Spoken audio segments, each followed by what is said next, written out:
Hi guys, it's Mrs. Allmark again, reading Beatrice Zinker, Upside Down Thinker, Chapter 17. It's a Sign. When Beatrice reached the play structure, something was different. A paper sign hung above the open doorway. Masking tape held it in place. Thick black letters spelled out the word vet. It was official. Chloe's clinic had staked its claim to the best spot on the playground. Staring at the sign, the loss bothered Beatrice less than it did earlier. If things didn't work out, Operation Upside would find another headquarters. Some losses were worse than others. A secret base was replaceable. Lenny Santos was not. Dropping onto the roof, Beatrice shrugged her backpack off her shoulders and prepared to make her entrance. She began with Lenny's glasses. The world crystallized as she lifted the frames from her face and slipped them into her back pocket to keep them safe. The hat came next. She stuffed it into the bottom of her bag, next to the folder marked Confidential. Flipping her head upside down, Beatrice parted the tangle of hair.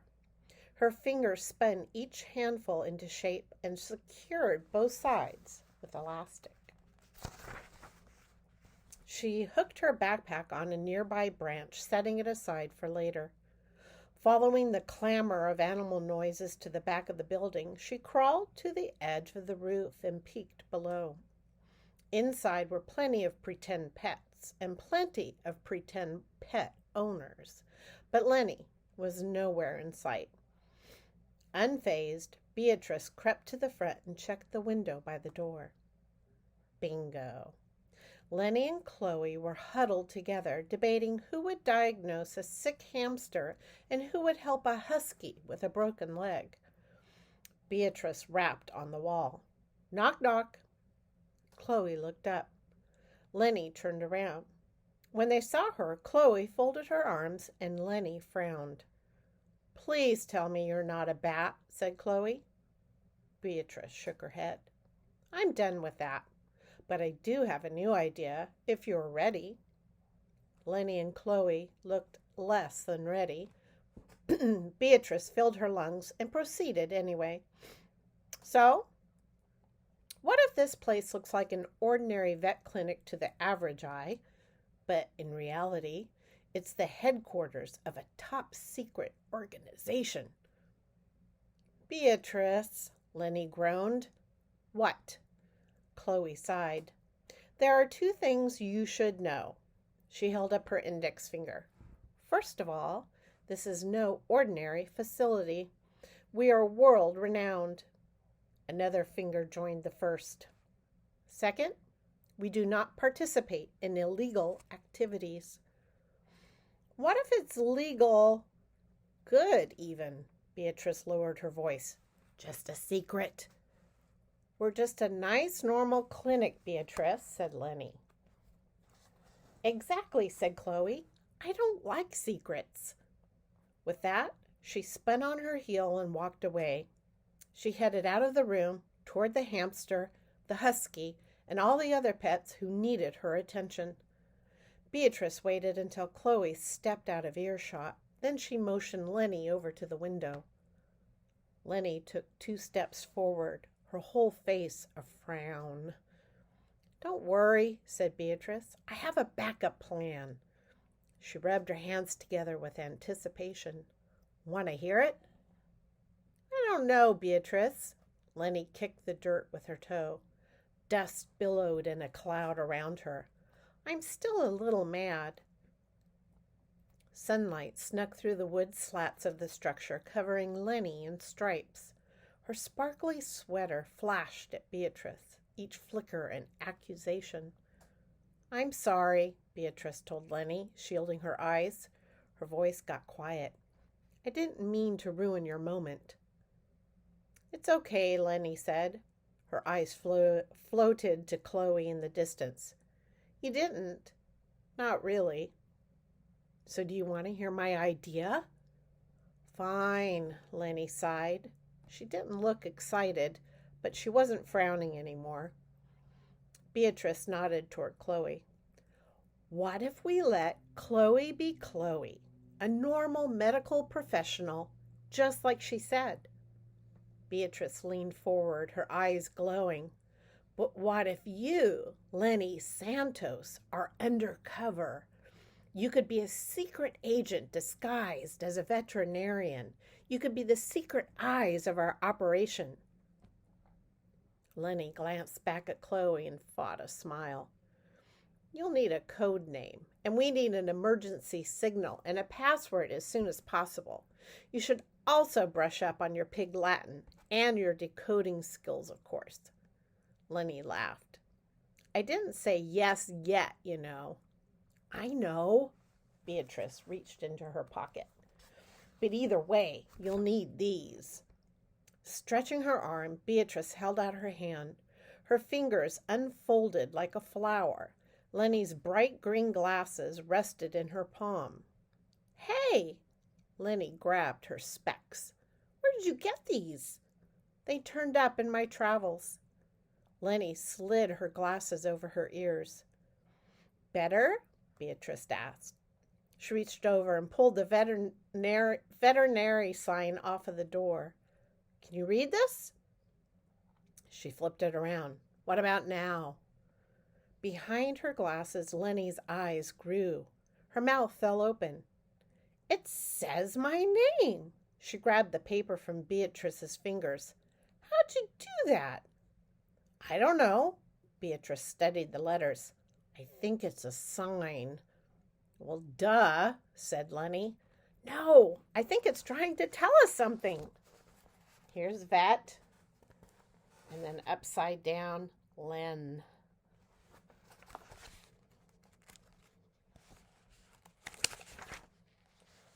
Like what? Maybe that it's okay to be more than one thing. Huh, said Lenny, flipping the paper back and forth, contemplating the changing words. So what say you, Lenny Santos? The corner of Lenny's mouth turned up. I say maybe. Maybe's good, said Beatrice. Maybe was very good. I'll be in contact, Beatrice told her. Expect me when you least expect me. She gave Lenny a thumbs up, and that's a promise. Beatrice taped Chloe's sign back in place above the door and disappeared into the trees. An exception to the rule. Chapter 18. That special piece of the puzzle. Mrs. Tamarac's whistle rang across the playground. It was the warning call. Recess was winding down. Beatrice had 5 minutes to complete her task. Whether Lenny was officially in or officially out, Beatrice was determined to deliver the document in her backpack. Even after the day she'd had, Beatrice believed in the magic of Operation Upside. Executing the entire plan would take weeks, maybe months. If they spied on everyone, it might last all year. But today, Beatrice would make the first move. Balanced high in the bough of her favorite tree, she reached into her backpack and grabbed the confidential folder. She lifted the cover and studied the crisp piece of paper inside. It shimmered in the sunlight like Lenny's new sweater. The rightness of it filled her chest. Like that special piece of a puzzle, it was a perfect way to begin. Far below, Lenny stood outside the wooden doorway of Chloe's clinic, smiling. With her hands in her back pockets, she studied the vet sign.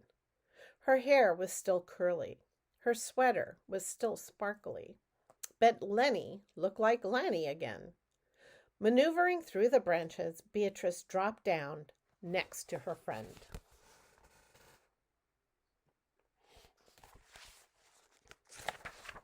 One more thing, Lenny. Lenny spun around with her hand on her chest. Beatrice, she screamed. Are you crazy?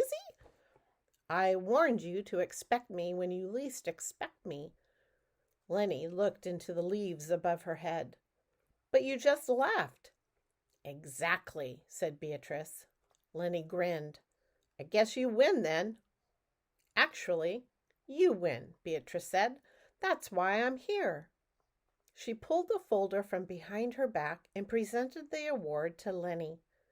Today, I realized the first upside had to go to you. And there's her award.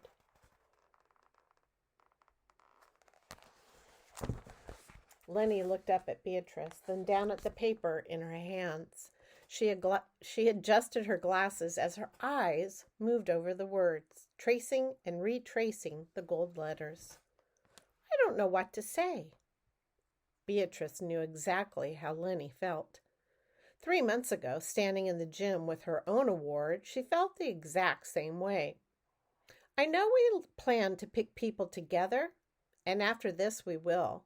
But if anyone deserves to know how great they are, it's you. Beatrice reached behind her. Hold on, she said. There's one more part. She dug the ice cream out of her backpack. We need to do this right. She ripped the plastic wrap with her teeth and aimed the cone at Lenny. Lenny Santos, how does it feel to be an award winner? Kind of amazing. Lenny grabbed the mic and took a giant melty bite. Really, really great. She couldn't stop smiling. Beatrice tore the wrapper on the other microphone. What do you think of the name Operation Upside? She asked Lenny. Lenny took another bite, considering. I think it's perfect, she decided, but if you pick the name, I get to pick the password. And maybe sometimes you could be a cat?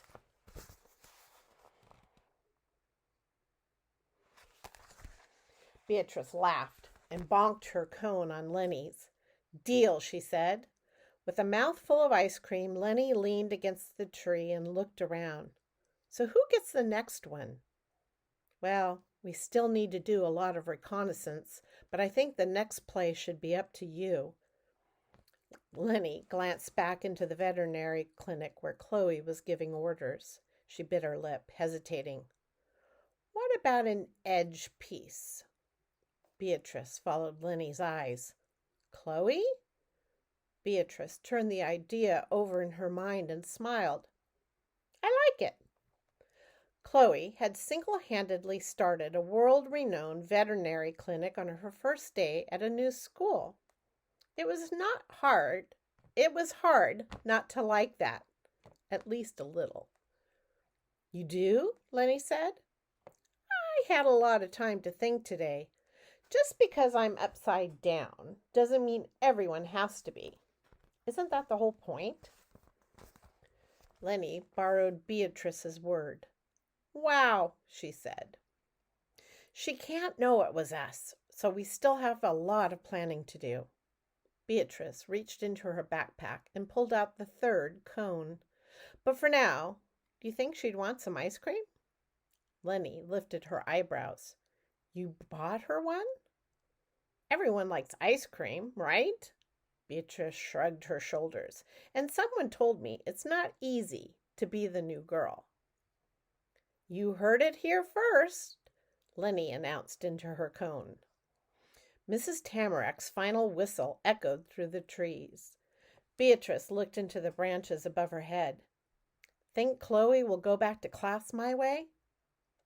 Lenny laughed. Not a chance in the world. I didn't think so. Beatrice flipped to the ground. Okay, she said, we'll do it her way. Lenny leaned into the clinic. Hey, Chloe, want to walk back with us? Chloe appeared in the doorway. Beatrice held up the cones. I brought ice cream. I see that. Chloe looked confused. Where'd it come from? Lenny turned to Beatrice and pointed at their cones. Yeah, where did you get these? Beatrice smiled mysteriously, handing Chloe her own cone. Sorry, she said. Some secrets are just meant to be enjoyed.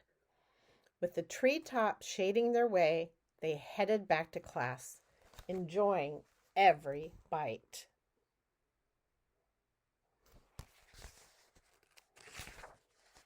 And that's the end of 18. Chapter 19.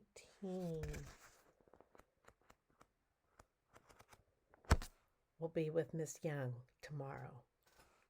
See you guys later.